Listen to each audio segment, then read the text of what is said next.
اور اس میں عمران خان صاحب نے ملک کے اندر پورے سیاسی بحران کو ختم کرنے کا جو ایک پلان ہے، ایک عمران خان صاحب کا جو منصوبہ ہے وہ سامنے رکھا ہے۔ اب یہ منصوبہ بڑا دلچسپ ہے اور اس کے اندر کچھ اور چیزیں انہوں نے کی کہ اس دن اگر مجھے اسلام آباد ہائی کورٹ میں بولنے دیا جاتا میں معافی مانگ لیتا۔ ان چیزوں پر ہم الگ بات کریں گے، اس کے کیا امپلیکیشنز ہو سکتی ہیں، کیا کیا معاملات ہیں، لیکن جو سب سے امپورٹنٹ ہے وہ یہ ہے کہ army chief general Qamar Javed Bajwa جو ہیں انہیں ایکسٹینشن دی جائے، نیا آرمی چیف انتخابات کے بعد اگلی منتخب ہونے والی حکومت تعینات کرے، یعنی کہ جو ابھی تعیناتی ہونی ہے نومبر میں اس معاملے کو ڈیفر کر دیا جائے، مؤخر کر دیا جائے، اور فریش مینڈیٹ لے کر اگر کوئی حکومت آتی ہے، چاہے وہ کسی کی بھی ہو، چاہے وہ عمران خان کی ہو، جس مرضی کی ہو، وہ آ کر اس مینڈیٹ کے ساتھ، عوامی طاقت کے ساتھ پاکستان کے ادارے، پاکستان کی فوج کے سپہ سالار کی تعیناتی کرے، تاکہ پاکستان کا وہ ادارہ جو پاکستان کی بقا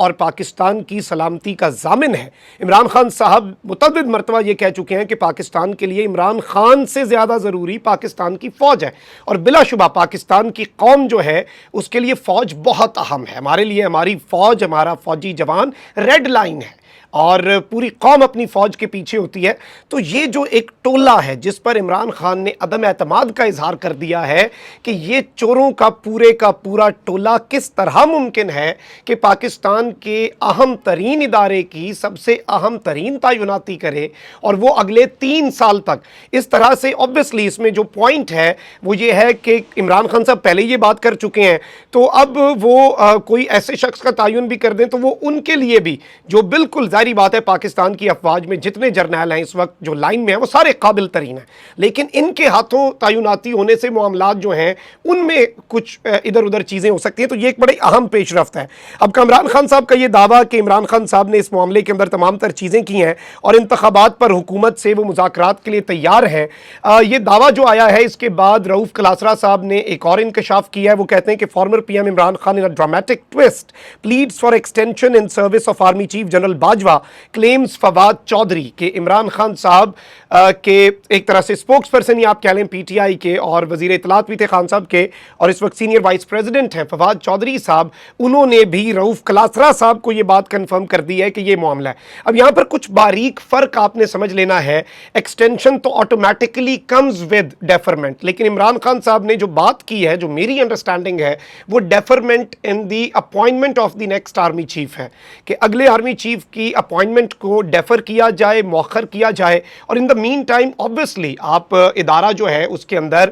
وہ وداؤٹ کمانڈ تو نہیں ہو سکتا، یہ تو ایسا ادارہ ہے اس میں تو کوئی نگران وغیرہ یہ چیزیں نہیں ہوتی۔ پاکستان کی فوج ایک obviously آپ کو پتہ ہے کہ پاکستان کی اسٹریٹجک لوکیشن کیا ہے، جیو پولیٹیکل لوکیشن کیا ہے، ان سب کے تناظر میں بڑا امپورٹنٹ ہوتا ہے۔ کمانڈ جو ہے نا وہ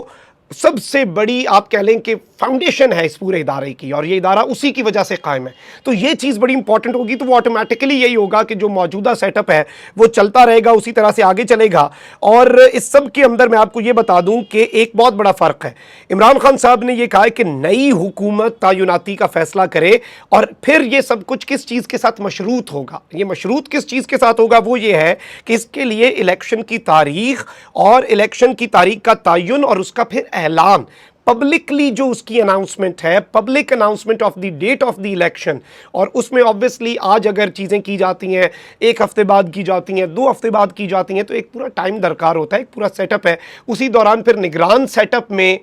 تعیناتی آ جائے گی۔ نگران سیٹ اپ اتنا امپاورڈ نہیں ہے کہ نگران حکومت اتنی اہم تعیناتی کر دے جو پاکستان کے پورے مستقبل کو شیپ کرے، تو یہ ایک بڑا امپورٹنٹ بڑا باریک نقطہ ہے۔ تو اس سچویشن میں وہ نگران سیٹ اپ ایسا کر سکتا ہے کہ وہ اس معاملے کو ڈیفر کر دے کہ جب تک ایک نئی گورنمنٹ نہیں آتی یہیں سے معاملہ چلے، کیونکہ obviously کچھ ریٹائرمنٹس بھی ہوں گی، وہ ایک پوری سینیورٹی لسٹ میں چینج آ سکتا ہے اگر تھوڑے سے الیکشنز آگے ہوں، تو یہ ایک بڑا ٹیکنیکل پوائنٹ ہے۔ لیکن عمران خان صاحب obviously جب آپ نے ایک نیشنل کنسنسس بلڈ اپ کرنا ہو، جب آپ نے ملک کو سیاسی عدم استحکام سے نکالنا ہو، پھر اس طرح کی چیزوں کے اوپر بیٹھ کر ڈسکشن ہو سکتی ہے، اس کے خد و خال واضح کیے جا سکتے ہیں، ٹرانسپیرنسی لانا بڑا ضروری ہے تاکہ پوری قوم جو ہے اس کے سامنے پورا پروسیس جو ہے وہ بڑا ٹرانسپیرنٹ ہو، ورنہ بے یقینی کسی صورتحال کسی کا فائدہ نہیں کرتی. تو یہ تمام تر پوائنٹس ہیں ابھی تک، انشاءاللہ اس پر میں مزید کچھ کنفرمیشنز کرتا ہوں پی ٹی آئی کے سرکل سے بھی، اور دوسری سائڈ جو ہے